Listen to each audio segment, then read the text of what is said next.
ते म्हणाले PDG Mohan Padekar. What is meant by PDG? Anyone knows? अच्छा, तुम्ही रोटरी हे संस्थेचं नाव ऐकलं? किती जणांनी ऐकलं? 1 2 4 5. गुड गुड, बऱ्यापैकी आहे.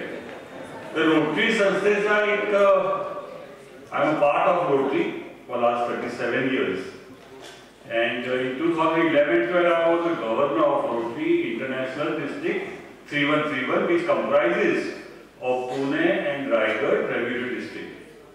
So a person who has been governor is known as district governor, Prantapal Marathi. And when he completes his term of 1 year, then he is known as past district governor. Past district governor म्हणजे PDG. आता ह्या पीडीजीचा फक्त PDG सांगितलं चालणार नाही ना, म्हणून मी खुलासा केला. कारण की निंबाळकर सर ह्याला वेगवेगळे अर्थ देतात. पीडीजी म्हणजे काय? Permanent dinner guest. एक म्हणतात पास डेड अँड गॉन, आणि तिसरं म्हणतात पर्स डायमंड्स अँड जेम्स. असे वेगवेगळे असतात संदर्भ. So coming to the topic today, respected Dr. Anand Deshmukh, who has been very friendly with me for last so many years, nearly a decade, 10 years, and he has always made it a point to invite me to interact with students, especially for the induction ceremony, the very first year. आज तुम्ही आज प्रथम वर्ष MBA आणि MCA ला जेव्हा आला आहात आणि इंडक्शन सेरेमनीच्या निमित्तानं मला इथे बोलविण्यात आले आहे डॉक्टर आनंद देशमुख यांनी. मी आभारी आहे सर आपला. डॉक्टर सागर निंबाळकर हे सगळे कोऑर्डिनेट करत होते आणि इतरही सर्व फॅकल्टी जे उपस्थित आहेत. आम्ही सोबत प्रवास केला. डॉक्टर अजय पालकर आणि मी पुण्याहून सोबत प्रवास केला. We had very good interaction. अतिशय सॉफ्ट स्पोकन लर्नर अशी पर्सनॅलिटी.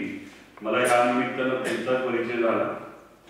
तर मी 2 ओळी आधी आहे ना आपल्या परिचयाविषयी बोलणार आहे, मैत्रीविषयी बोलणार आहे. म्हणजे की मैत्री कशी असावी. आता तुमचे सगळे बरेचसे मित्र असतील कॉलेजमध्ये, स्कूलमध्ये. तर परिचयातून जुळते ती मैत्री, परिचयातून जुळते ती मैत्री, विश्वासांना जपते ती मैत्री. परिचयातून जुळते ती मैत्री, विश्वासांना जपते ती मैत्री, दुःखात साथ मागते ती मैत्री, सुखात सहभागी असते ती मैत्री, आणि पापण्यातील अश्रूंना गोठवते ती खरी मैत्री. आणि ही खरी मैत्री आहे.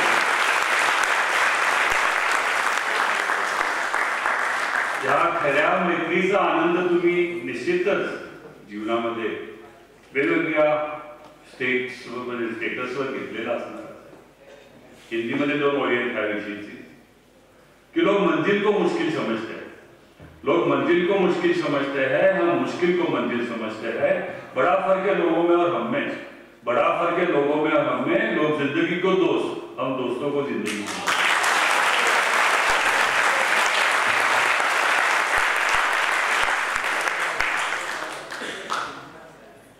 मुलांच्या सोबत असताना हा जो टाळ्यांचा जो आवाज येतो ना, दमदार अगदी टाळ्या तुमच्याकडनं जे येतात ना, त्यामुळे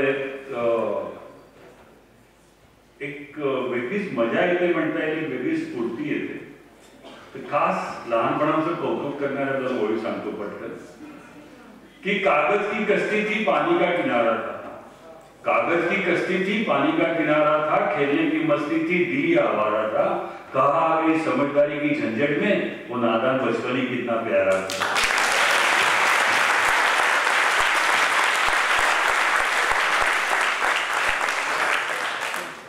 पावसाचे दिवस आहेत सध्या, त्यामुळे तो शायर पुढे असं म्हणतो कि उदास रहता है मोहल्लों में बारिशों का पानी आजकल, उदास रहता है मोहल्लों में बारिशों का पानी आजकल, लगता है कागज की कश्ती चलाने वाले बच्चे सब बड़े हो गए. तुमच्यापैकी किती जणांनी त्या गल्लीबोळामध्ये जेव्हा पाणी वाहत जातं तेव्हा कागदाची होडी सोडलेली आहे? हात वरती करा. Excellent. Give a big round of applause to yourself. Excellent. 90% पेक्षा जास्त मुलांनी आणि मुलींनी हात वरती केले. हाच प्रश्न पुण्यातील शहरातील कॉलेजमध्ये विचारला असताना एवढी हात वरती येत नाहीये. तर यू आर ब्लेस्ड. अच्छा, तुम्हाला सगळ्यांना असं वाटतं का देवाची कृपा इतरांच्या पेक्षा तुमच्यावर जास्त आहे? That's a good feeling. जागतिक लोकसंख्येचा विचार केला तर निश्चितच देवाची कृपा आपणावर जास्त आहे हे समजून आपण आपलं जे पुढचं जीवन कार्य जे आहे, जीवन जे आहे ते जगण्यासाठी आपण तयार असतो. आज तुम्ही आता जे पहिलं सेशन तुम्ही ऐकलं त्यात फंडामेंटल्स जे आहे क्युरिक्युलम मध्ये ते शिकवले जातील. तुम्ही शिकणार, तुम्ही उत्सुक आहात त्यासाठी. त्या सरांनी सांगितलं तसं स्किल्स, ॲडिशनल स्किल्स सुद्धा तुम्ही डेव्हलप केले पाहिजेत. कारण की वर्ल्ड इज व्हेरी कॉम्पिटिटिव्ह. इतकं कॉम्पिटिटिव्ह जग आहे की तुम्हाला ह्या विद्या प्रतिष्ठान ह्या इन्स्टिट्यूटमध्ये हे लक्षात येणार नाही आता, पण इथून जेव्हा तुम्ही बाहेर जाल तर तुमच्या लक्षात येईलच. आणि गुगल आणि ह्याच्यावरून कळतच आहे की the world is very competitive, world is very fears. आणि ह्यामध्ये स्किल सेट्स हे वाढवणं आवश्यकच आहे. म्हणजे क्युरिक्युलम शिकताय तुम्ही, त्याच्यासोबत ॲडिशनल ॲज सेट सध्या जर्मन लँग्वेज, जॅपनीज लँग्वेज हे शिकण्याकडे कल आहे. That gives you an edge over others. ही गोष्ट जो झाली तर ह्या सगळ्या प्रोसेसमध्ये you have to develop yourself as you rightly set. Attitude आहे, ॲप्टिट्यूड आहे आणि finally you have to reach the altitude. हे अल्टिट्यूड रीच करताना हा जो प्रवास आहे या प्रवासाविषयी एक छान कविता मी सादर करतो आधी. की कधी कधी असं वाटतं पुन्हा पहिल्यापासून जगायला घ्यावं. कधी कधी असं वाटतं की पुन्हा पहिल्यापासून जगायला घ्यावं. जिथे जे चुकलो होतो ते दुरुस्त करत घ्यावं.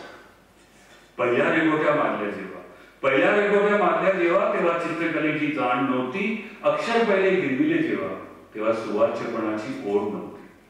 शब्द पहिले लिहिले तेव्हा त्याचे वजन माहीत नव्हते. ते एकमेकात गुंफले तेव्हा कवितेचे सामर्थ्य माहीत नव्हते. शिखरापर्यंत पोहोचण्याचा प्रवास होतो खूपसा अडखळता. वर पोहोचल्यावर लक्षात येते अरे चढण्याचा आनंद घ्यायचे राहून गेले. कधी कधी असं वाटतं पुन्हा पहिल्यापासून जगायला घ्यावं.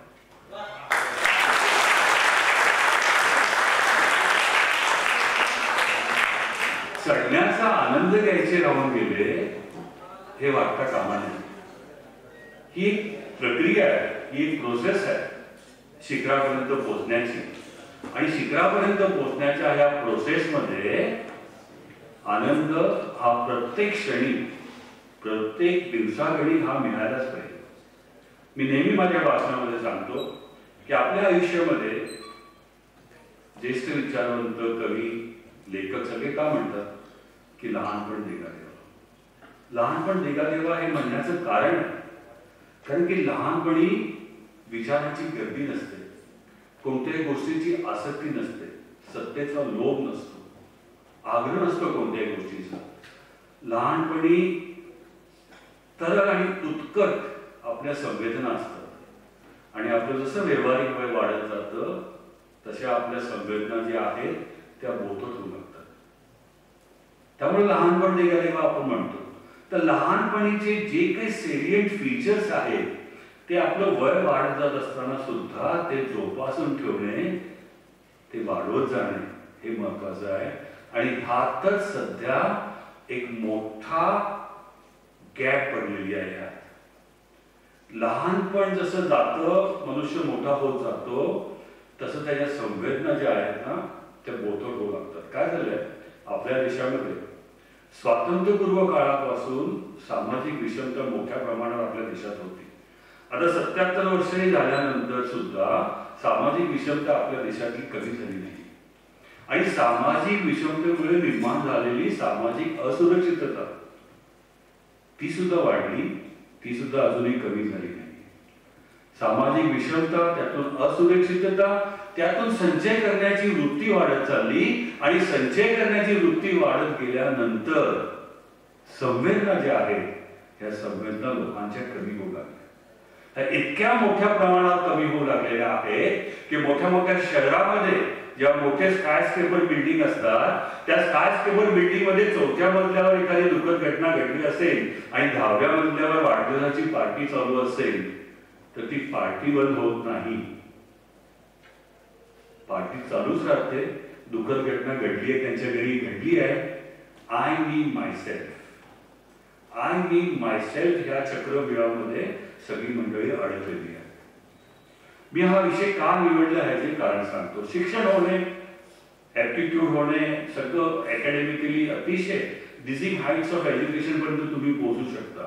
आज भारत देश आहे हा जगातील सर्वात तरुण देश म्हणून ओळखला जाणार आहे हा तुमच्यामुळे. Because you are going to be the future leaders of our country.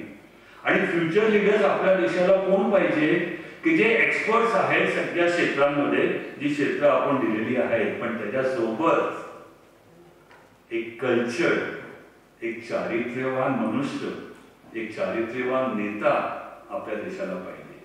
आणि ते चारित्र्य घडवण्याची जबाबदारी जी आहे ती संस्थांवर आहे, आपल्या आईवडिलांवर आहे आणि आपल्या समाजावर आहे. आणि हे चारित्र्य निर्माण करणं, सर सांगतो मी, काही गोष्टी इतक्या आश्चर्यजनक सुद्धा म्हणू शकतो आपण. आता वेस्टर्न कंट्रीज मध्ये त्यांच्या क्युरिक्युलम मध्ये कॅरेक्टर बिल्डिंग हा एक सब्जेक्ट असतो की character is very important. So character building will definitely take you towards your dreams making true. हे फार महत्त्वाचं. तर परत त्या विषयावर येतो की विषमता, असुरक्षितता, संचय करण्याची वृत्ती आणि त्यातनं कमी झालेल्या संवेदना. तर ह्या संवेदना तरल आणि उत्कट आता ज्या तुमच्या आहेत तशाच ठेवणं फार आवश्यक आहे. आय मी मायसेल्फच्या ह्या सगळ्या चक्रव्यूहामध्ये ज्येष्ठ कवीच्या 2 ओळी सांगतो की सर्वसामान्य माणसाची सध्या परिस्थिती कशी आहे. एवढ्या छोट्या आयुष्यात खूप काही हवं असतं, एवढ्या छोट्या आयुष्यात खूप काही हवं असतं, पण हवं तेच मिळत नसतं. आणि हवं तेच मिळालं तरी खूप काही कमी असतं. चांदण्याने भरलेल्या आकाशात आपलं आभाळ नेहमी रिकामच असतं. आवश्यकता आपल्याला जीवनामध्ये किती आहे आणि आपण अपेक्षा किती गोष्टींची करतोय यात मोठा फरक पडतो. आवश्यकता आपल्या मर्यादित आहेत, पण अपेक्षा आपण फार वाढवून ठेवलेल्या आहेत. आणि ह्या अपेक्षा वाढवत असताना जीवनाची जी महत्वाची मूल्य जी आहेत, स्नेह, प्रेम, जिव्हाळा, ही मूल्य जी आहेत ना, ही कमी होत चाललेली आहेत. तो शायर म्हणतो याविषयी की ख्वाहिशों से बड़ा बड़ा है गरिश कदर. ख्वाहिश म्हणजे अपेक्षा. ख्वाहिशों से बड़ा बड़ा है गरिश कदर, रिश्ते जरा सी जगह के लिए तरसते हैं. मैं फकीरों से भी सौदा कर लेता हूं अक्सर, जो 1 रुपए में लाख दुआएं देता है. फकीरों से भी सौदा करने की नौबत आहे. भौतिक सुखवस्तू गोळा केल्या म्हणजे आनंद मिळतो, ह्या भ्रमावस्थेमध्ये भरपूर मंडळी आहेत सध्या. भौतिक सुख पाहिजे, पैसा लागतो, पैसा लागत नाही अशातला भाग नाही, पण फक्त पैसा ही एकच वस्तू अशी नाहीये की जेणेकरून आनंद मिळतो. आनंद मिळण्यासाठी आपल्याला इतरांच्या जीवनामध्ये आनंद देण्याचा प्रयत्न करणं हा सर्वात मोठा भाग आहे. की एखाद्या लहान मुलाला त्याला जर आनंदी केलं तुम्ही आणि त्याच्या चेहऱ्यावर जर हास्य आणलं तर मोठा आनंदाचा ठेवा तुम्ही तुमच्या घरी घेऊन जाऊ शकता. ह्याला लोकांना विसर पडलेला आहे, लोकांकडे वेळच नाही, इतरांकडे बघण्याचा लोकांकडे वेळच नाही. पूर्वी या 30-40 वर्षापूर्वी जेव्हा आम्ही लहान होतो तेव्हाची एक गोष्ट आठवते, एक कविता मला आठवते, पटकन मी सांगतो. हरिवंशराय बच्चनजीची कविता आहे की पूर्वीचा काळ कसा होता आणि आताचा काळ कसा आहे, ह्या विषयीचं भाष्य आहे. मकान चाहे कच्चे थे, मकान चाहे कच्चे थे, लेकिन रिश्ते सारे सच्चे थे. चारपाई पर बैठते थे, पास पास रहते थे. सोफा और डबल बेड आ गए, सोफा और डबल बेड आ गए, दूरियां हमारी बढ़ा गए. छतों पर अपना सोते हैं, बात बतंगड़ अपना होते हैं. आंगन में वृक्ष थे, सांझे सुख दुख थे. दरवाजा भी खुला रहता था, मुसाफिर भी आते जाते रहता था. एक साइकिल बस पास था, एक साइकिल बस पास था, फिर भी मेल जोल था. रिश्ते निभाते थे, रूठते मनाते थे. पैसा चाहे कम था, पैसा चाहे कम था, लेकिन माथे पर में दम था. अब लगता है कुछ कमा लिया है, अब लगता है कुछ कमा लिया है, लेकिन बहुत बहुत कुछ गवा भी दिया है, जिंदगी की इस भागदौड़ में क्यों वक्त के साथ रंगत खो जाती है, हंसती खेलती जिंदगी भी आम हो जाती है। एक सवेरा था जब हंसकर उठते थे हम, एक सवेरा था जब हंसकर उठते थे हम, और आज कई बार बिना मुस्कुराए शाम हो जाती है। मकान चाहे कच्चे थे लेकिन रिश्ते सारे सच्चे।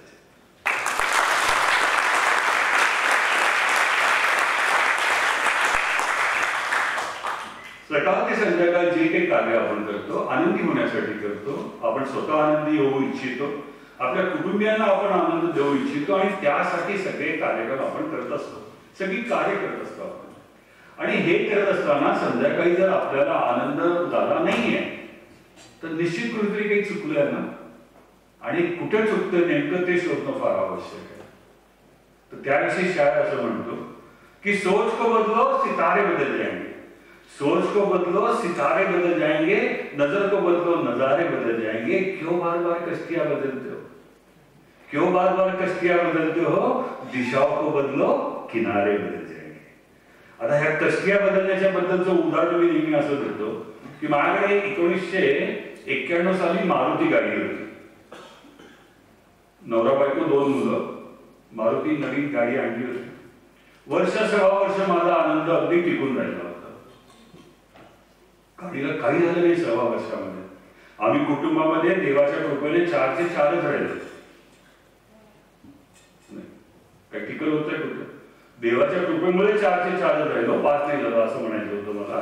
तर देवाची कृपा लागते ना त्यासाठी, हा म्हणून खुलासा केला। त्या मारुती गाडीला पण काही झालं नाही, पण 15 महिन्यानंतर 15 महिन्यानंतर सगळ्यात आधी घरात कोणाचा आनंद कमी झाला असेल तर माझा।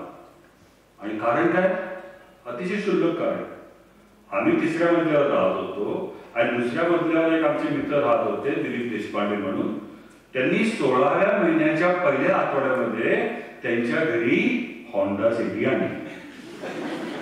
आता त्यांची होंडा सिटी बघून काही कारण नसताना मला माझी मारुती छोटी वाटू लागली, आवश्यकता माझी मारुतीमध्ये पूर्ण होत होती, पण त्याची होंडा सिटी बघून मला असं वाटलं की मला सुद्धा मोठी गाडी पाहिजे। मारुतीतील मर्सिडीजचा प्रवास मी हा म्हणतो, म्हणजे मर्सिडीज 50 लाखांनी विकणारा सुद्धा जेव्हा सेल्समॅन किल्ली देतो तेव्हा हे सांगत नाही की या गाडीतून तुम्ही प्रवास केला तर तुमचा दिवस चांगला जाईल आणि तुम्हाला रात्री छान झोप लागेल, गॅरंटी देतो कोणी नाही देत। यातूनच एक लक्षात येतं की भौतिक सुखवस्तू ह्या आपल्याला सपोर्टिंग आहेत आपल्या लाईफसाठी, that is not the only purpose. The purpose of life should be that you are a responsible citizen of the country, you understand your responsibility, you have a nature of helping others in need because you are blessed child of God. हे purpose. आणि ह्या सगळ्या तुमच्या ह्या शैक्षणिक वर्षांमध्ये काही गोष्टी ज्या तुम्ही अतिशय मनापासून समजून घेणं आवश्यक आहे। त्यासाठी सरांनी जसं एका पुस्तकाचं नाव सांगितलं आपल्याला अकॅडमिक्सच्या बाबतीत, तसं मी एक पुस्तकाचं नाव सांगणार आहे तुम्हाला, कदाचित तुम्ही ऐकलं सुद्धा असेल आणि वाचलं सुद्धा असेल, अति परिणामकारक लोकांच्या 7 सवयी, 7 habits of highly effective people. कोणी वाचलंय पुस्तक ते? त्याचं मराठीमध्ये सुद्धा भाषांतर आहे, मी मराठीची कॉपी नुकतीच 2 वर्षापूर्वी मिळवली होती, इंग्रजीची कॉपी 2-3 वेळा वाचून झालेली आहे। 7 habits of highly effective people. पहिली सवय कोणती सांगितली? बी प्रोएक्टिव्ह, पुढाकार घ्या, कोणत्याही गोष्टीमध्ये पुढाकार घ्या, because it is said that it is better to fail in innovation than to succeed in repetition. Sir सुद्धा हेच म्हणाले, इनोव्हेशन करण्याचा प्रयत्न करा, इनोव्हेशन केल्याशिवाय तुम्हाला कळणार नाही की तुम्ही कुठल्या स्पर्धेला पुढे जाणार, कुठे नाविन्यपूर्ण गोष्ट करायला प्रयत्न करा, विचार करू नका त्यात सक्सेस मिळणार आहे की नाही मिळणार आहे, पण इनोव्हेशन करा। मनात एखादी नाविन्यपूर्ण गोष्ट जर आली असेल तर निश्चित मांडण्याचा प्रयत्न करा। दुसरी गोष्ट त्यांनी सांगितली की begin with end in mind, तुम्हाला कुठे जायचंय, आज हे सगळे क्युरिक्युलम झाल्यानंतर what you want to become in life, कुठे पोहोचायचंय तुम्हाला, ही दुसरी सवय। तिसरी सवय सांगितली होती की जे आवश्यक आहे ते काम आधी करा, जे आवश्यक आहे. दोन गोष्टी असतात, एक आपण काहीतरी काम चांगलं करतोय आणि नेमका आपला मोबाईल फोन वाजतो मित्राचा, तो मोबाईल फोन तेव्हा घेणं आवश्यक आहे किंवा ते काम आवश्यक आहे हे महत्वाचं. चौथी सवय त्यांनी सांगितली, थिंक विन विन. प्रत्येक व्यवहारामध्ये, प्रत्येक ट्रान्झॅक्शन मध्ये समोरची व्यक्ती ही सुद्धा विनर असली पाहिजे, आपणही विनर असलो पाहिजे. तर हे जे आपले जे स्नेहबंध जे आहेत आपले ते वाढीस लागण्यास कारणीभूत होतं. Think win win. Begin with end in mind म्हणालो, बी प्रोएक्टिव्ह. आणि चौथी मुख्य सवय जी अशी आहे की seek first to understand and then to be understood. बऱ्याच मुलांची आणि मुलींची अशी तक्रार असते की मला कोणी समजूनच घेत नाही. असते ना तक्रारी, माझं म्हणणं समजूनच घेत नाही, पालक समजून घेत नाही, मोठी बहीण थोरली बहीण समजून घेत नाही. पण ह्यात उत्तर असं आहे की त्यांना काय म्हणायचं हे तुम्ही समजून घ्या आधी, आणि नंतर मग तुमची बाजू जी आहे ती समजून सांगण्याचा प्रयत्न करा. त्यांना सहकार्य करा, ही एक पाचवी सवय त्यांनी सांगितली. सहावी सवय सांगितली अशी की तुमच्याकडे जे स्किल आहे त्या स्किल्स पैकी जे सगळ्यात उल्लेखनीय स्किल जे आहे त्याला शार्पन करा. तो शब्द त्यांनी वापरलाय, शार्पन द सॉ. शार्पन द सॉ म्हणजे एखादा विद्यार्थी आहे की ज्याला पेंटिंगची फार आवड आहे, पेंटिंग फार सुंदर पेंटिंग्स करतो, कॅनव्हास पेंटिंग्स करतो किंवा अजून काय, कोणाला स्कल्पचरची आवड असेल, तर तुमच्याकडे जे बेसिक एक स्किल तुम्हाला देवाने दिलेलं आहे तर त्या स्किलचा पाठपुरावा करून त्याला शार्पन करण्याचा प्रयत्न करा. अशा प्रकारच्या हे पुस्तक निश्चित आहे, वाचा तुम्ही. ह्या पुस्तकामध्ये एक अतिशय महत्वाची गोष्ट अशी आहे की आपल्या लहानपणापासून, आपल्या जन्मापासून जे काही आपल्यावर संस्कार होत आहेत त्याचा एक ठसा उमटतो आपल्या मनावर, एक इमेज तयार होते. लहानपणी जन्म झाल्यानंतर शाळेत, नातेवाईकांच्या मध्ये, मित्रांमध्ये, कॉलेजमध्ये असं जेव्हा वाढत जातो आपण तेव्हा प्रत्येक क्षणाला काही ना काही इम्पॅक्ट होत असतं. आणि एक स्वाभाविक प्रक्रिया आपली अशी असते की हे जे इम्पॅक्ट होत आहेत ना हे सगळं खरं आहे असं समजण्याचा आपण प्रयत्न करतो. असं ऑटोमॅटिक समजतोच, म्हणजे आपली मानसिकता अशी होते की जे काही लहानपणापासून बघितलेलं आहे तेच खरं आहे. परंतु आयुष्यामध्ये असं नसतं.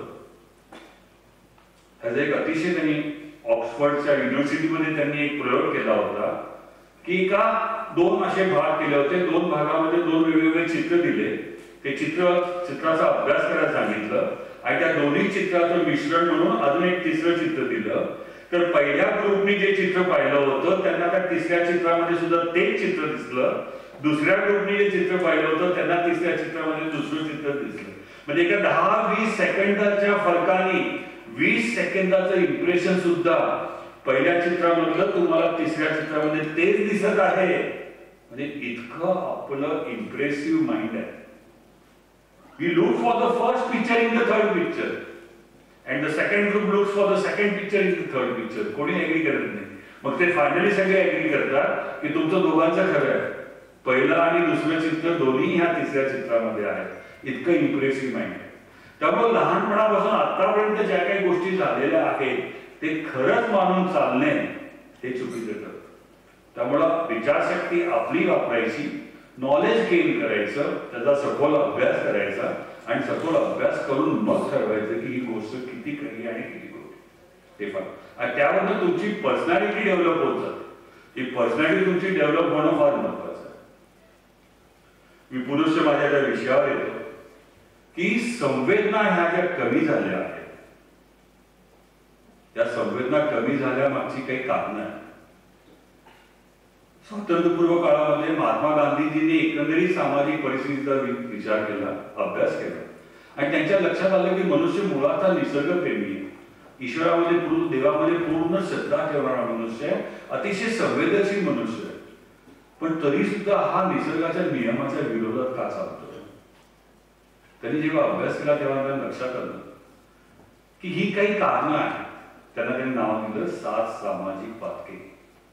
ही काही कारणं आहेत की ज्याच्यामुळे मनुष्य त्याच्या मनात नसताना सुद्धा निसर्गाच्या नियमाच्या विरोधात जात आहे. पहिलं कारण त्यांनी सांगितलं तत्वहीन राजकारण. विचार करा, मागील 77 वर्षामध्ये योग्य व्यक्तिमत्वांनी राजकारणाची धुरा सांभाळली असती तर देशापुढे ज्या काही भेडसावणाऱ्या समस्या आपल्याकडे आहेत त्या समस्या मुळात उपस्थित राहिल्या असत्या की नाही, असा एक प्रश्न मनात येतो. दुसरा विचार त्यांनी असा मांडला की शिक्षण क्षेत्रात चारित्र्याचा अभाव. मी तुम्हाला विषय जसा सांगितला आधी की कॅरेक्टर बिल्डिंग, चारित्र्य निर्माण करणं हा एक पार्ट ऑफ क्युरिक्युलम आहे. तुमच्यासारख्या काही अपवादात्मक अशा संस्था आहेत की ते चारित्र्य निर्माणावर सुद्धा काम करतात. तिसरा विषय सांगितला विज्ञानाची मानव निरपेक्षता. इन्फॉर्मेशन एक्सपोजर आता सगळे आपण ते सरांनी सांगितल्याप्रमाणे कसं डेव्हलपमेंट होत गेलं, इंडस्ट्रियल रेव्होल्युशन 1, 2, 3, 4. या इंडस्ट्रियल रेव्होल्युशनच्या मधून जो महत्वाचा मेसेज किंवा महत्वाचा आउटकम व्हायला पाहिजे होतं की श्रीमंत आणि गरीब यांच्यामधली दरी जी कमी व्हायला पाहिजे होती ती दरी कमी झालेली नाहीये. हात भरपूर आहेत पण काम नाही, पोट आहे पण अन्न नाही, शरीर आहे पण आरोग्य नाही, समृद्धी आहे पण समता नाही, अशा प्रकारचं वातावरण चाललं. मनुष्य जीवनाविषयीची अपार अनास्था, मनुष्य जीवनाविषयीची अपार अनास्था हा विज्ञान युगातील सर्वात मोठा शाप आहे. आस्थाच कमी झाली आहे, सिंपती एम्पथी राहिलीच नाहीये. मनुष्य फक्त स्वतःचाच विचार करतोय आणि अशा प्रकारच्या ह्या गोष्टी चालू शकत नाही. तो शेजाऱ्या पाजाऱ्यांच्या सुखदुःखामध्ये सहभागी होणारे आपण आज आपल्या आई वडिलांकडे सुद्धा लक्ष देण्यासाठी आपल्याकडे वेळ नाही. म्हणजे पुण्यासारख्या मोठ्या शहरामध्ये सर जेव्हा पहिल्यांदा वृद्धाश्रमाची जेव्हा कल्पना आली तेव्हा विचारवंतांनी तर्कवितर्क केला फार की सामाजिक चौकटीमध्ये वृद्धाश्रमाची काय आवश्यकता आहे. पण वृद्धाश्रम आले, वृद्धाश्रम आले, वृद्धाश्रम आले, वृद्धाश्रम स्थिरावले. आता तर 85 वृद्धाश्रम होऊ लागलेले आहेत परांतच्या स्कीम मध्ये. म्हणजे मुलगा म्हणतो मी US ला जाणार आहे, मुलगी म्हणते मी अमेरिकेला जाणार आहे, ऑस्ट्रेलियाला जाणार आहे आणि आई बाबांसाठी परांतकडे आपण फ्लॅट घेऊन ठेवूया. अशा प्रकारची विचारसरणी चालली आणि कोणाला काही वावगं वाटत नाही. त्या 5 स्टार वृद्धाश्रमामध्ये सगळ्या फॅसिलिटीज मिळतात पण स्नेह प्रेम जीवाला कुठनं आणायचं. वृद्धाश्रम आले, वृद्धाश्रम स्थिरावले, पण वृद्धाश्रमामध्ये जे आपले आई बाबा आहेत त्यांच्या भावना काय असाव्यात, काय असतील याचा विचार केला कोण. मी तुम्हाला मुद्दामून हे का सांगतो कारण की तुमचं हे जे वय आहे हे अगदी इम्प्रेशन कॅरी करण्याचं वय आहे. त्यामुळे ह्या ज्या गोष्टी आहेत ना संवेदनाच्या, ह्या जितक्या तुम्ही जवळून घ्याल तुमच्या जीवनामध्ये तेवढं तुमचं जीवन जास्त आनंदी होईल हे महत्वाचं. मला कवी बऱ्यांचं नाव माहित नाही पण त्यांची कविता मी सादर करतो की वृद्धाश्रमामध्ये जी आई आहे, आईची साथ नावाची ही कविता आहे. तिच्या बोलक्या भावना त्या कवितेतून तुमच्या समोर मांडायच्या आहेत की महिने मागून महिने गेले, महिने मागून महिने गेले, शेवटी वर्ष सरून जाते, वृद्धाश्रमाच्या पायरीवर वाट तुझी पाहते. महिने मागून महिने गेले, शेवटी वर्ष सरून जाते, वृद्धाश्रमाच्या पायरीवर वाट तुझी पाहते. भिजून जातो पदर, भिजून जातो पदर आणि मन देते राहते, कधी कधी मात्र तुझी मनी ऑर्डर येते.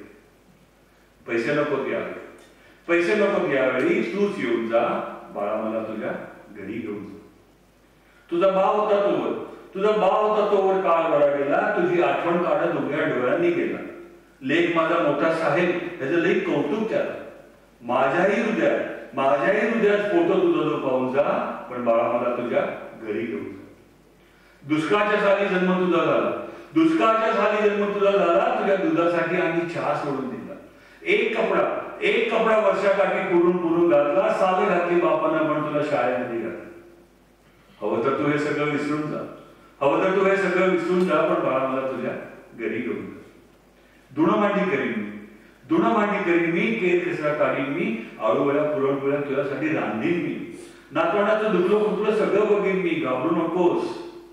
त्यांची आजी असं नाही सांगणार. घरातली कामवाली म्हणून घेऊन जा, घरातली कामवाली म्हणून घेऊन जा, पण बाळा मला तुझ्या घरी घेऊन जा. थकलेलो आहे बाळा, थकले डोळे बाळा प्राणकंठी आले, तुझ्या विना जगणे आता मुश्किल झाले. विसरू कशी तुला मी, तुझ्यामुळं आई झाले. पोट माझं कुलभूषण, पोरकी मी का झाले. आता माझ्या थडग्यावर येऊन मला आई म्हणून जा, आणि जमलंच तर हा वृद्धाश्रम पाडून जा, पण बाळा मला तुझ्या घरी घेऊन जा, बाळा मला तुझ्या घरी घेऊन जा.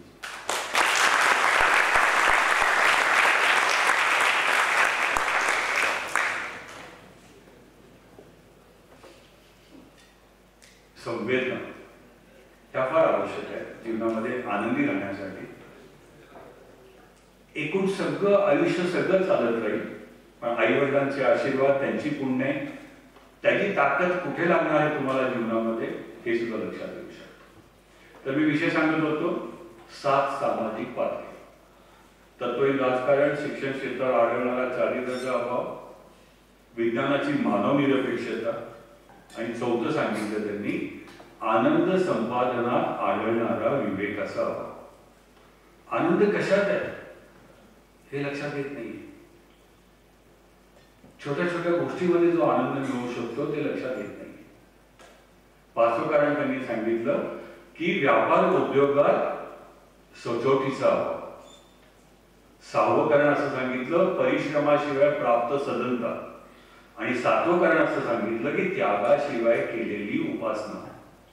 आपण भरपूर उपासना करतो, देवपूजा करतो, सगळ्या गोष्टी चांगल्या करतो आपण, पण त्यात त्यागाची भावना ही कुठे आहे हे सुद्धा तपासण्याचं त्यांनी सांगितलं. अशी 7 सामाजिक पातळी जी आहे जेणेकरून माणसाची संवेदनशीलता ही कमी होत आलेली आहे, बऱ्याच मोठ्या प्रमाणात कमी झालेली.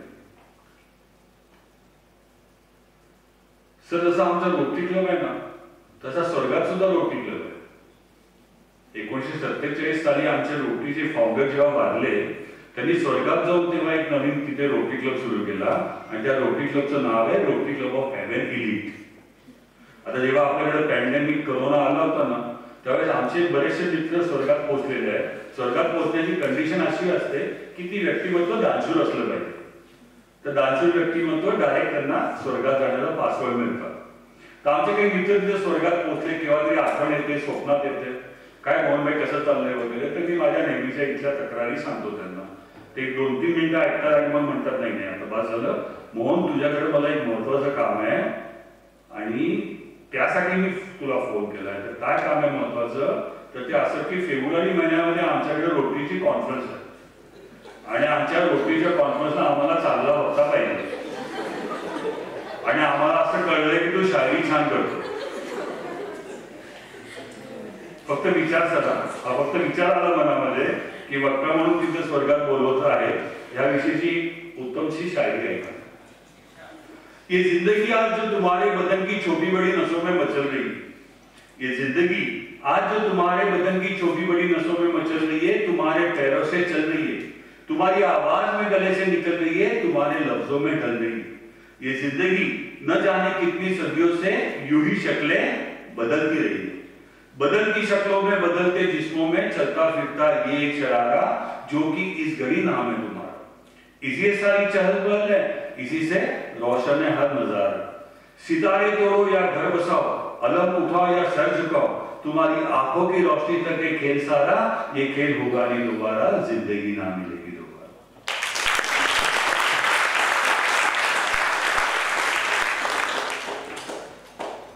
जीवन अनिश्चित आहे हे मान्य केलं पाहिजे, आणि आपले जे संचित कर्म आहे आणि त्या संचित कर्माचं जे प्रारब्ध आहे जेणेकरून आपल्याला मनुष्य जन्म मिळालेला आहे हे कायम लक्षात ठेवायला पाहिजे.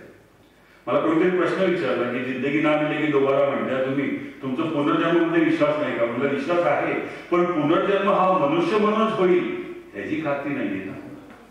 एवढे संचित आहे की नाही माहित नाही. गौतम बुद्ध ने ऐसा कहा है कि हमारा शरीर और हमारी चेतना का सौंदर्य, इसके बारे में भगवान ने बहुत अच्छी बातें कही. भगवान ऐसा कहते हैं कि हमारा शरीर जो है ये पूरा गंदगी से भरा हुआ है. मां के गर्भ में जब हम होते हैं तो चारों ओर से मलमूत्र से घिरे हुए हैं. इसी मलमूत्र में हमारे शरीर की निर्मिति और हमारे शरीर का विकास होता है. हमारे शरीर में बहुत सारी कुरूपताएं गिनाई गई है, 32 कुरूपताएं हमारे शरीर में गिनाई गई है, जैसे केश, रोम, नव, दांत, अस्थि, अस्थि मज्जा, यकृत, फुसफुस, चर्बी, लार, रक्त, पसीना। 32 कुरूपताएं हमारे शरीर में गिनाई गई है, और इन कुरूपताओं को लेकर जब हमारा शरीर चलता है तो स्वाभाविक तौर पे हमारे शरीर से बदबू आनी चाहिए। लेकिन हमारे शरीर से बदबू क्यों नहीं आती है? क्योंकि रोज सुबह को इसको हम साफ करना, धोना, रगड़ना, इत्र लगाना, नए नए कपड़े पहनना, हीरे जवाहरात के आभूषण पहनना, ये सब करते रहते हैं क्योंकि हमारे शरीर से बदबू ना आए। लेकिन शरीर के अंदर जो चेतना है, जो आत्मा है, जो मूल स्वभाव से सुंदर है, उसका सौंदर्य निखारने के लिए हम क्या करते हैं? हम हमारी आत्मा के लिए क्या करते हैं? ये सवाल भगवान हमको पूछते हैं। क्योंकि शरीर तो धोखा है, शरीर को मौत लगने वाली है। किसी का पोस्टमार्टम होता हुआ देखे अस्पताल में तो हम खड़े रह सकते हैं वहां पे? किसी का कटा हुआ पेट देखे, खून निकल रहा है, हम खड़े रह सकते हैं? नहीं खड़े रह सकते। तो यही बदबू सब हमारी गंदगी हमारे अंदर है। लेकिन फिर भी हमारा रुझान जो है, हमारा प्यार हमारे शरीर की तरफ ही जा रहा है। शरीर के जितने भी चौथे हैं वो पूरे करने में लगे हुए हैं। पहले साइकिल पे खुश थे, अभी 50 लाख की गाड़ी में भी खुश नहीं है।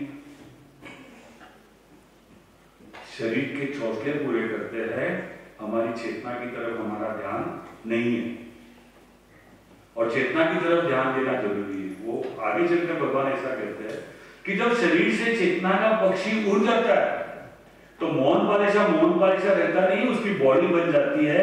और किसी वजह से घर पे अगर देरी हो गई लेकर जाने में, तो घर वाले भी बोलना शुरू कर देते हैं कि जल्दी से जाओ, मरघट पे जाके जलाओ, नहीं तो बदबू आनी शुरू हो जाए। ऐसी तो हमारे शरीर की हालत है। ऐसी हमारी शरीर की हालत होने के बावजूद भी हम शरीर पे ही हमारा ज्यादा प्यार है, ज्यादा फोकस है। शरीर के अंदर जो है उस पर ज्यादा प्यार करना शुरू किया। और आपकी जो भी छात्रा अवस्था है, छात्रा अवस्था में तो आपको 2-4 बातें तो मैं हक से कहूंगा एक बुजुर्ग के नाते, कि जितनी भी चीजें आप दिन भर इन्वॉल्व रहते हो उसका हिसाब लगाइए। इसमें से क्रिएटिव कितनी है, इसमें से आपका नॉलेज कितना बढ़ता है, कल के हिसाब से आज आपने कुछ प्रोग्रेस किया है नहीं किया है, इसके बारे में मीटर अपने घर पे आपका खुद का बनाना जरूरी है। क्योंकि ये जो समय आपके पास है ये दोबारा आने वाला नहीं है। This is the best time of your life. और इसका एक एक मिनट का हिसाब लगा के आप करते जाइए। हर महीने का हिसाब लगाइए। सितंबर 1 को मैं इधर था, नवंबर 1 को मैं किधर हूं, और वो ग्राफ आपका चढ़ता हुआ दिखना चाहिए। नहीं चढ़ता हुआ दिखे तो अपने प्रोफेसर से बात करना चाहिए और बढ़ते जाना चाहिए। ये बहुत जरूरी है। क्योंकि ये समय, एक बार मैंने कितने ही लोग ऐसे देखे हैं जो बोलते हैं कि उनके बचपन में उनको अपॉर्चुनिटी मिली थी अच्छा पढ़ने के लिए, लेकिन उन्होंने ध्यान नहीं दिया। अगर ध्यान देते तो वो कहाँ के कहाँ चले जाते। ये बात संध्याकाळची वेळ होती, हे हिवाळ्याचे दिवस होते, अंधार लवकर पडतो ना हिवाळ्याच्या दिवसांमध्ये। तर एक मनुष्य असा संध्याकाळी परकसर वॉकला जातो, अंधार पडतो, त्याला ठेच लागते आणि एका खड्ड्यात पडतो। खड्डा पण सर अशा साईजचा असतो की त्यातनं असं पटकन बाहेर पण येता येत नाही, तर तो अशा खड्ड्यातच बसलेला आहे। इतर जे 3-4 जण तिथनं जात असतात ते थबकतात, थांबतात, त्याला विचारतात, अरे गेलं बाबा तुला खड्ड्यातनं बाहेर यायचं नाही का? असं फक्त निर्विकारपणे त्यांच्याकडे बघतो तो। मग त्यातला एकदम सांगतो, तो मोठा दगड आहे, तो मोठा दगड एका बाजूला घे, त्याच्यावरती छोटा दगड ठेव, छोट्या दगडावरती तू उभा राहा आणि तुझा हात दे, आम्ही तुला ओढून बाहेर काढतो। 3 जण 4 जण हे सांगतात त्याला, पण हा ऐकतच नाही। हा असाच 10-15 मिनिटं होता तो, तरी तो बाहेर येत नाही। तेवढ्यात आपले डॉक्टर आनंद सर सुद्धा संध्याकाळी वॉकला निघालेले असतात। आता डॉक्टर तिथनं जात आहेत, एक मनुष्य खड्ड्यामध्ये 4 जण उभे आहेत, ते सुद्धा स्वाभाविकरित्या थबकतात, बघतात काय त्या माणसाच्या चेहऱ्याकडे बघितल्या त्यांचं लक्षात येतं की जे काही सूचना त्याला देण्यात येत आहे त्या सूचनाचं जो अवलंबन करणार नाहीये, त्या माणसाची स्वभाव विशिष्ट अशी आहे, त्याला ॲटिट्यूड प्रॉब्लेम आहे, ह्याला वेगळ्या पद्धतीने हँडल करावं लागेल असं त्यांच्या लक्षात येतं। लक्षात आल्यानंतर ते म्हणे आता मी सुद्धा काहीतरी प्रयत्न करायचा, म्हणजे ह्याला खड्ड्यातनं बाहेर काढण्याचा प्रयत्न करतो. ते 4 जण जे असतात ना, ते 4 जण सुद्धा तिथेच थांबतात, ते तिथनं निघतच नाही. त्यांच्या मनामध्ये काय शंका येते की ह्याला कुठे गुप्त खजिना वगैरे काही मिळाला की काय खड्ड्यामध्ये ह्याला बाहेर येऊ द्या, तोपर्यंत काय आम्ही काही तिथनं जात नाही. म्हणजे आनंदाच्या गोष्टी ज्या आहेत त्या आनंदाच्या गोष्टी अशा आहेत ना की टाटा बिर्ला किंवा अंबानी अदानी होणं आवश्यक नाही आनंद मिळवण्यासाठी.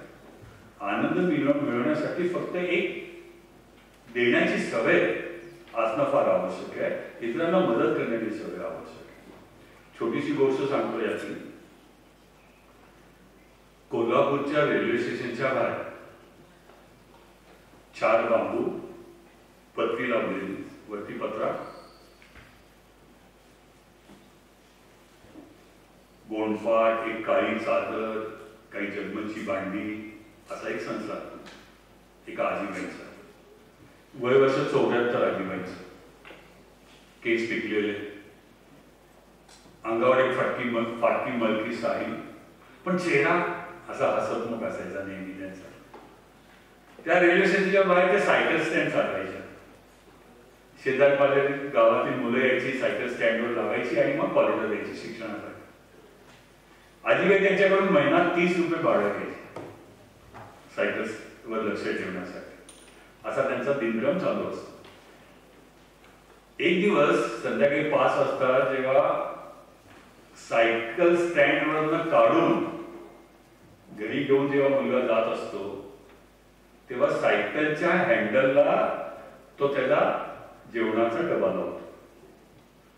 तेव्हा आजीबाई त्याला पाठमोरी हाक मारतात त्याला, अरे बाळा ऐक जरा. तो म्हणे काय आजीबाई,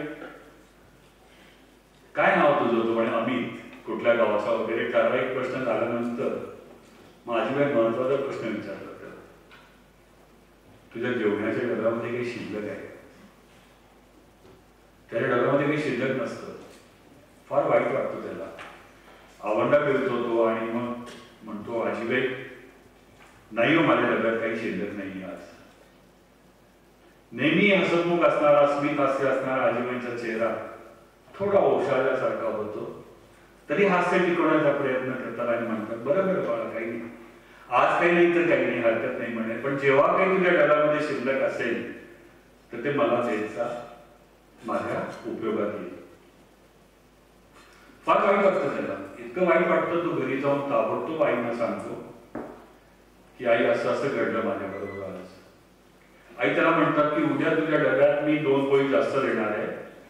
बाबा जे आतल्या खोलीमध्ये बसले असतात ते सुद्धा सांगतात की पोळी दे, भाजी दे, आणि तू तिथे स्टेशनवर गेल्यावर आजीबाईंना ताबडतोब ते ताजं ताजं खायला दे, म्हणजे त्यांचं ताजं खाऊन होईल.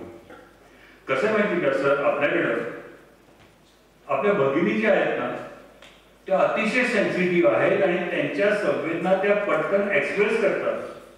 पुरुष मंडळी जे आहेत ना ते सुद्धा संवेदनशील आहेत, पण ते संवेदना एक्सप्रेस करण्यामध्ये थोडा वेळ लावतात.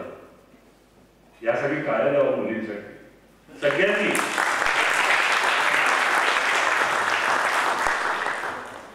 तर आई त्यांच्या संवेदना एक्सप्रेस करतात, बाबाही करतात. हा जातो मुलगा तिथे, आजीबाईंना डबा देतो, आजीबाईंचं ताजं खाऊन होतं आणि मग तिथून तो कॉलेजला जातो. मित्रांच्या बरोबर दुपारच्या सुट्टीमध्ये ही गोष्ट सांगतो की असं असं घडलं. प्रत्येक मित्र, 4 मित्र, प्रत्येक मित्र स्वतःच्या डब्यातून काही काढून अमितचा 3 कप्प्याचा डबा जो आहे तो पूर्णतापर्यंत भरून जातो. अमितची कॉलेज टाईम संध्याकाळी रुबावत जातो आजीबाईकडे, आजीबाई हा घ्या डबा. आजीबाई विचार करतात की संध्याकाळी कुठून आणलंय मी जेवण परत. डबा उघडतात, बघतात की आत विविध 4-5 पदार्थ असतात 3 कप्प्यामध्ये. मग त्यांच्या लक्षात येतं की ह्या मित्रांनी मिळून हे काहीतरी केलेलं आहे. ते म्हणे बघ आता पुढची गंमत. एक पोळी घेतात, छोटे तुकडे करतात, दूरवर मैदानावर पसरून ठेवतात, एका वाटीमध्ये पाणी ठेवतात, चिमण्या येतात, चिमण्या पोळीचा तुकडा खातात, पाणी पितात. काही चिमण्या त्यांच्या भुकेला पिण्यासाठी पोळीचा तुकडा चोचीत पकडून घेऊन जातात. तेव्हा आजीबाई त्या मुलाला म्हणतात की हे खरं जीवनाचं अंतरंग आहे.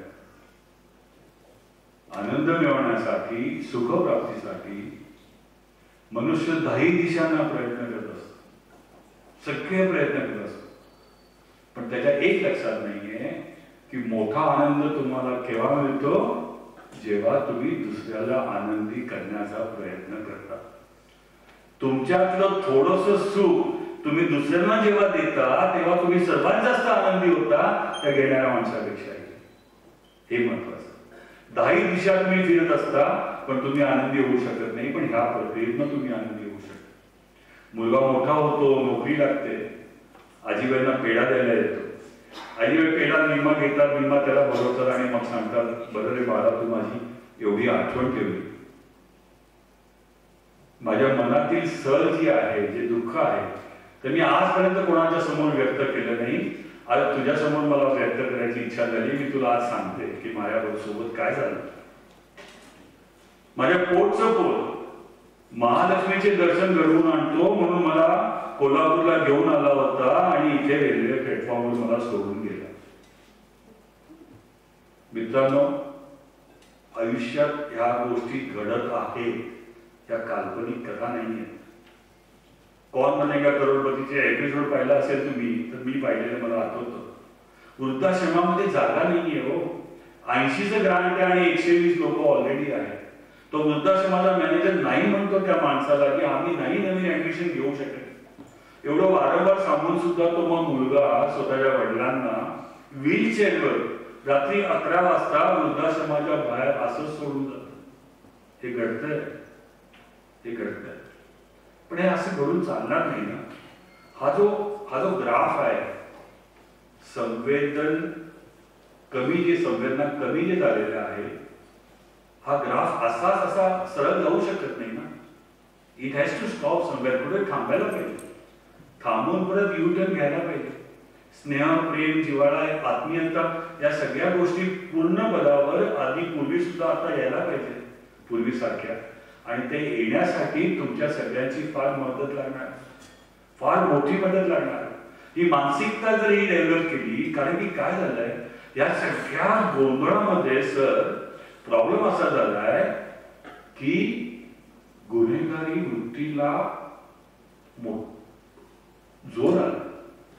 गुन्हेगार वर्तमानपत्र जर बघितलं सकाळी तर रोज एक प्रकार लक्षात येते ती गोष्ट अशी की गुन्हेगार मंडळी जी आहे रोज नवीन नवीन कृत्या शोधून काढतायत, नवीन नवीन प्रकारच्या गुन्हेगारी करण्याच्या. फक्त सायबर क्राईम नाही, कोणताही क्राईम बघा. का माहिती का? कारण की आपण सगळे एकत्र जोडले गेलेलं नाहीये ना. एका शहरामध्ये आई बाबा वेगळे राहतात, मुलगा वेगळा राहतो, अजून सून कुठे राहते, नंतर मुलं कुठे फॉरेनला राहतात, कुठे काही ताळमेळच नाही. सख्खे भाऊ बहीण सुद्धा 4-4, 6-6 महिने भेटत नाही एका शहरात राहून सुद्धा. अशा प्रकारची सगळी परिस्थिती आहे. आय मी मायसेल्फ, मी वारंवार सांगतो, आय मी मायसेल्फचं जे प्रकरण चालू आहे, तर हे असं चालू राहू शकत नाही. गोंधळ वाढत चाललाय. पुण्यात तर टार्गेट केले जात आहेत लोक. ही लुटमार वृत्ती इतकी वाढत चालली आहे की पुण्यातले काही पॉकेट्स तर टार्गेट केले जात आहेत. त्यांना माहिती आहे इथं सोयीस्कर रित्या आपण चोरी करू शकू, हे करू शकू, अशा गोष्टी वाढत आहेत. तर you are going to be the leaders. तुम्ही जी नवीन पिढी जी आहे आणि देशाचं नेतृत्व ज्यांच्या हातामध्ये भविष्यामध्ये आहे, तुम्ही आज लोकांना शिक्षित करू शकता याविषयी, संवेदनाविषयी. बेसिकली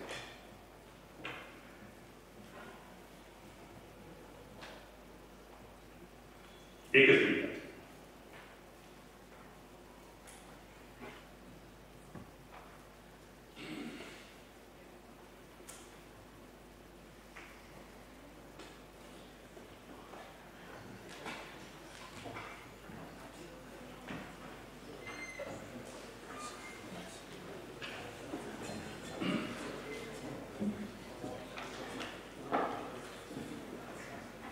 मला सर म्हणाले होते की माझं एक ते टॅडेक्सचं भाषण जे कोणी ऐकलं, सर तुम्ही ऐकलं होतं सर, आणि फॅक्टरी सुद्धा ऐकलं, व्हॉट विल मॅटर.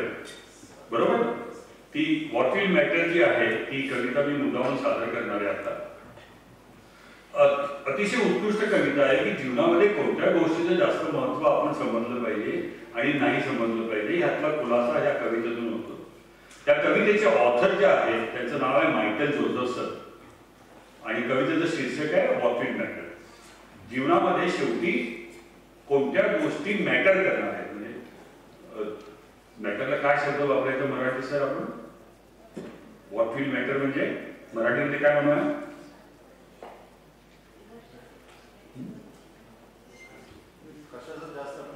कशाला असतं, कोणती गोष्ट जास्त प्रभावी असू शकते. हा तर व्हॉट विल मॅटर. मी ही कविता सादर करतो आणि मग मी थांबतो इथे. Ready or not, someday it will come to an end. Ready or not, someday it will come to an end. There will be no more sunrises, no minutes, hours or days. All the things you collected, whether treasured or forgotten, will pass to someone else. Your wealth, fame, and temporal power will shrivel to irrelevance. It won't matter where you came from and what side of the tracks you lived on at the end. It won't matter whether you were brilliant or beautiful. Even your gender and skin color will be irrelevant. So what will matter?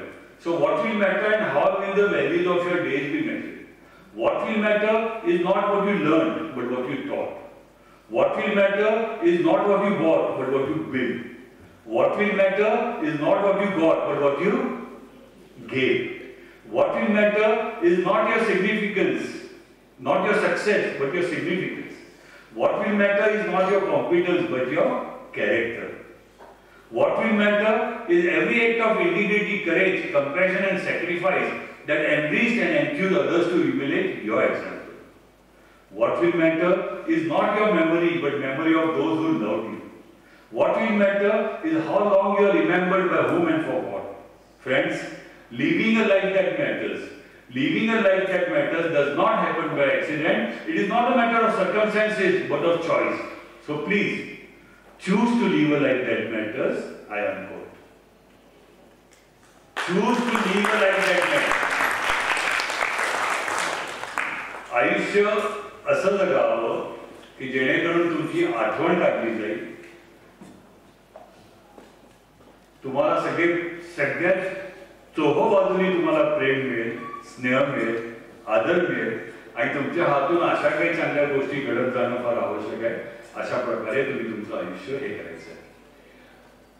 अच्छा, तो खड्ड्यातला मनुष्य अजून खड्ड्यातच आहे हो. तुम्हाला सगळ्यांना काळजी भेटली असेल ना काय झालं तर. कोणी विचारलं नाही. मी सांगितलं मी आता थांबतो पण सगळे शांतच आहे. काय तेच सांगणार होते. डॉक्टर आनंद तिथे पोहोचल्यामुळे बहुतेक सगळ्यांना खात्री झाली आहे की हा मनुष्य काय आता खड्ड्यात राहणार नाही. ही खात्री झाली सगळ्यांना. डॉक्टर त्याला म्हणतात त्या माणसाला जरा बघ रे इथे माझ्याकडे. तो बघतो आणि माझ्या स्वप्नांकडे लक्ष देतो. तो मोठा दगड, त्याच्यावरती एक छोटा दगड, ते 4 जण तिथे असतात ना ते आपसामध्ये गुजबुज करू लागतात. सर आम्ही हेच सांगत होतो की सर तुम्ही नवीन काय सांगताय. सध्या लोकांना काय वाटतं माहिती का, गुगल आणि हे सगळं केलं की दुनियेवरचं सगळं नॉलेज आपल्याला मिळतं. पण तसं घडत नाही. काही काही गोष्टी अनुभवाने मिळतात ना. सर त्यांना सांगतात की तुम्ही तुमचा प्रयत्न केला ह्याला बाहेर काढण्यासाठी, तो आला का? नाही आला. आता मी प्रयत्न करतो तर मला प्रयत्न करू द्या ना. अच्छा ठीक आहे म्हणजे मग ते सरांचा आदर करून ते गप्प बसतात ते चौघ. सर त्याला म्हणतात इथे बघ, मोठा दगड, छोटा दगड, छोट्या दगडावरती तू उभा राहा. And now there is a twist in the tale. प्रत्येक जण असं म्हणाला असतो की तुझा हात दे आम्ही तुला ओढून काढतो. पण तो बहादर मनुष्य जो खड्ड्यामध्ये आहे त्याला जन्मापासून अशी शिकवण दिलेली असते की कधी कोणी काही मागितलं तर द्यायचं नसतं. आता खड्ड्यातून बाहेर नाही आला तर त्याचे प्राण सुद्धा जाऊ शकतात. ही गोष्ट त्याच्या लक्षात येत नाही. पण सगळेजण हात मागतायत म्हणून तो हात देत नाही. तर डॉक्टरांना त्याचा हा ऍटिट्यूड लक्षात येतो आणि हे म्हणतात मोठा दगड, छोटा दगड, छोट्या दगडावरती तू उभा राहा. आणि आधी लोकांनी सांगितलं असतं की हात दे. सर म्हणतात हा माझा हात घे. माझा हात घे म्हटल्यानंतर पटकन तो हात घेतो आणि खड्ड्यातनं बाहेर येतो. त्यांना धन्यवाद पण म्हणत नाही आणि तिथं निघतो. Moral of the story is आपल्या हातांना जेवढ्या लवकर देण्याची सवय लागेल ती देण्याची सवय. सरांच्या हातांना देण्याची सवय, ज्ञानदान देतात, इतरही ज्ञान देतात. तर आपल्या हातांना जेवढ्या लवकर देण्याची सवय लागेल ती सवय लागणं फार आवश्यक आहे. This is the moral of the story. तर तुम्ही लावून घ्याल ना हाताला देण्याची सवय. मला एक नेहमी असा प्रश्न पडतो की 365 दिवस आहेत, 24 तास आहेत, भरपूर वेळ असतो आपल्याकडं. आपण जर असा नियम केला, आम्ही तर एका लहान मुलांसाठी तर शाळेत आम्ही अशी वही तयार करून सगळ्यांना दिलेली आहे की रोज सकाळ ते संध्याकाळमध्ये एक तरी असं कार्य करायचं की जेणेकरून तुम्ही दुसऱ्याच्या चेहऱ्यावर आनंद आणण्याचा प्रयत्न केलेला आहे. एक शेवटची कविता सांगतो आणि थांबतो. सर एकूण असं 3 वेळा म्हणतो मी शेवटचं, ते तुम्ही चालून घ्या तेवढं. असे जगावे दुनियेमध्ये आव्हानांचे लावणी अंतर, असे जगावे दुनियेमध्ये आव्हानांचे लावणी अंतर, नजर रोखली नजरेमध्ये आयुष्याला द्यावे. नको गुलामी नक्षत्रांची, भीती आंधळी ताऱ्यांची, आयुष्याला भेटतानाही चैन करावी स्वप्नांची. असे दांगी इच्छा ज्याची, मार्ग त्याला मिळती 70, नजर रोखली नजरेमध्ये आयुष्याला द्यावे. पाय असावे जमिनीवरती कवेचा अंबर घेताना, हसू असावे ओठावरती काळीज काढून देता. संकटाचे मग सांगावे आता ये बेहतर, नजर रोखली नजरेमध्ये आयुष्याला द्यावे होत. करुणी जावे असेही काही, करुणी जावे असेही काही, दुनियेतून या जाताना गैवर यावा जगाचा साऱ्या, निरोप शेवटचा घेताना. स्वर कठोरच्या काळाचाही, स्वर कठोरच्या काळाचाही, क्षणभर व्हावा कातर कातर, नजर रोखली नजरेमध्ये आयुष्याला द्यावे उत्तर, नजर रोखली नजरेमध्ये आयुष्याला द्यावे. थँक्यू.